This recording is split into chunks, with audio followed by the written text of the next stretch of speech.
One of my followers has sent me this story, and honestly, I would not have known about it if they did not send it to me. And this is a prime example of why many of us say that those who be out there crying about DEI this and DEI that, they don't know what they're talking about. Because when it comes to certain situations in a practice or in a doctor's office or anywhere for that matter, anything can happen to anybody, even give it time, no matter what their background is.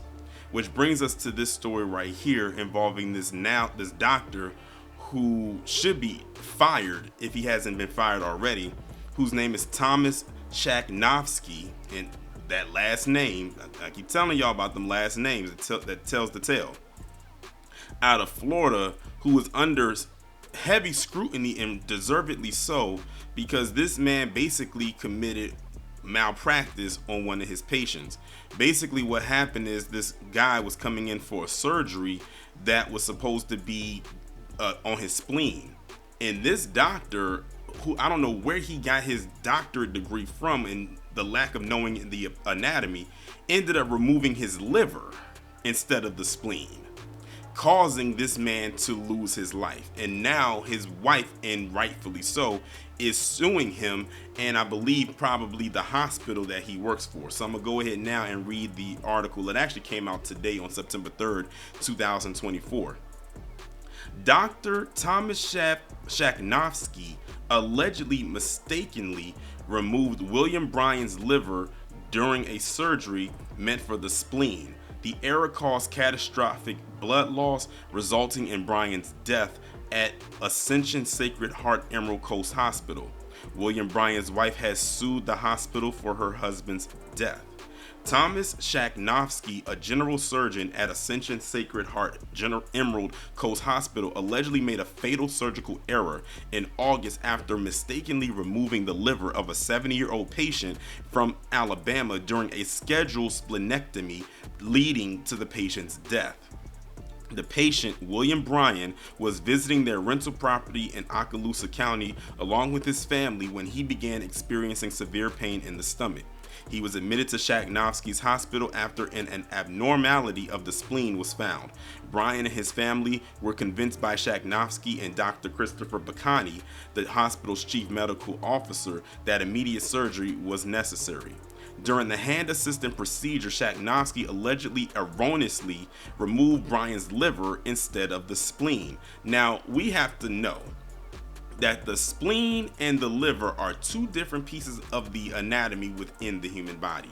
I don't even think they're relatively close to each other. Maybe someone can inform me if they are or if they are not.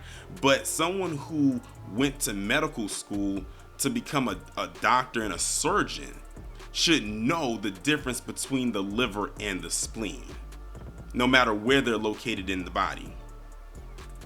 The mistake resulted in immediate and massive blood loss from which Bryan could not recover. According to North Okaloosa-based Crestville News Bulletin, William Bryan's wife has sued the hospital for her husband's death. The report says, citing the woman's attorney, that she is pursuing criminal and civil lawsuits against Ascension Sacred Heart Emerald Coast Hospital.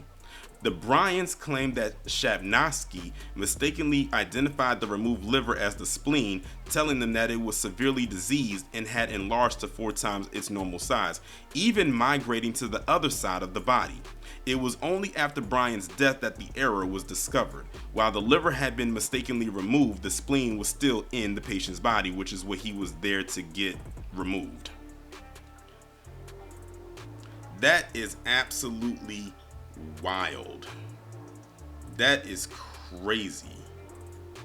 Listen, the amount of hell that would have been raised had that been one of my loved ones, I don't think there's a place on earth you would have been able to hide if it was my loved one. I'm just saying.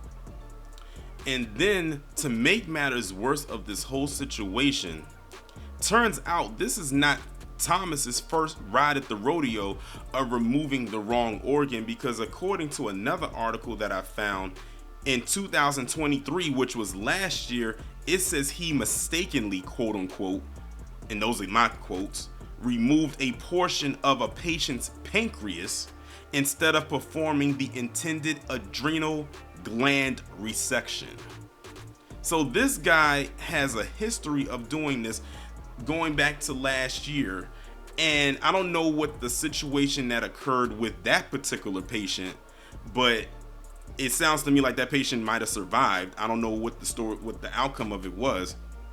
But with this particular patient that we're talking about in this story, unfortunately lost their life because they removed the wrong organ altogether. Now imagine if he had did that to the other patient. That was just a piece of an organ. And again, he did the same exact thing. Why does this man still have a job as a surgeon is the question. Going back to what I was talking about with Charlie Kirk, you know, he was the one that kept leading the charge with the whole DEI thing, saying I wouldn't fly in a plane that was piloted by a black person because apparently they don't know what they're doing. There was another video clip that I saw somewhere on X where it had this guy, it wasn't Charlie Kirk, basically it was a question of, it was a white guy, would you, if it came down to it and you had a physician, would you rather have a black physician or a white physician? I moved to Texas. I needed to get a new cardiologist. And so my wife, you know, she does a lot of this for me because before we had kids, she was an RN, and she knows a lot more than I do. And you know, I let her read those books. She read some medical books. Yeah. And so she's doing the research and looking at these things, and she shows me two doctors, both of this within the same practice, same company, hospital, and saying, you know, do you like one over the other? And one was a young white dude and one was a young black dude. And I said, I prefer the young white dude. And this is why. The reason why is not because I'm white, but because we currently live in a historical moment in the West, and particularly in these United States, where I know that both of these guys could be perfectly qualified. But I also know that if there's a chance that one of them was not qualified and was given a free pass, it'd be the black guy. I know that young white guy, there's no way he got a free pass. He, of course, and no surprise there, said he would choose the white physician. And then when I was looking at the comments, they were basically echoing kind of the same things that Charlie Kirk was saying in reference to the black pilot, but instead putting it on the black doctor or the black surgeon. They need to be referenced to this story right here, because not only is this the PC doctor that they will run to, but that last name tells me he's one of them folks as well. And this is the second time where he has dealt with a patient where he did something wrong and they kept calling it a mistake. I think that's the part that gets me. Like, at this point, it's no longer a mistake.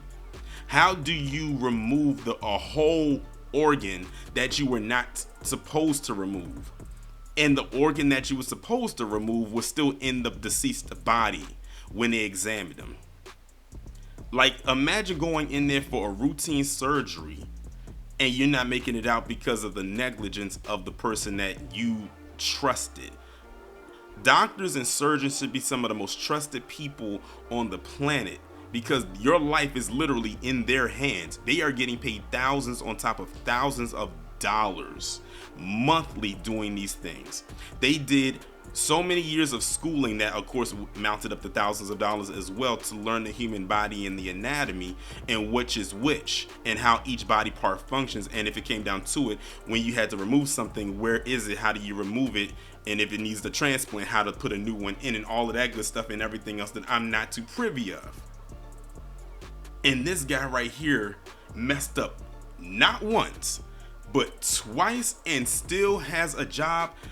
I don't know if he's been fired because nowhere in the article that I read stated if he was fired or not, but he definitely needs to be fired. I'm glad the wife is deciding to sue him and the hospital because at the end of the day, her husband's now gone because of his negligence. Let's call it what it is. This is not a mistake. This is complete and utter negligence on his part. The fact that this story was buried the way that it was, and it took for this story right here for it to kind of come to the surface, and even then, by the time y'all see it, it might get buried again. Now I bet you if Thomas Shaknovsky was Tyrone Simmons,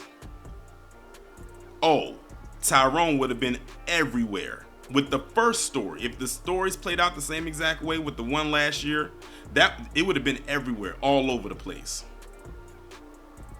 So, in my opinion, they're giving this man cover. And yes, by the way, in case you were wondering, the patient that lost their life was a PC man. just for contextual purposes for those in the back that wanted to know.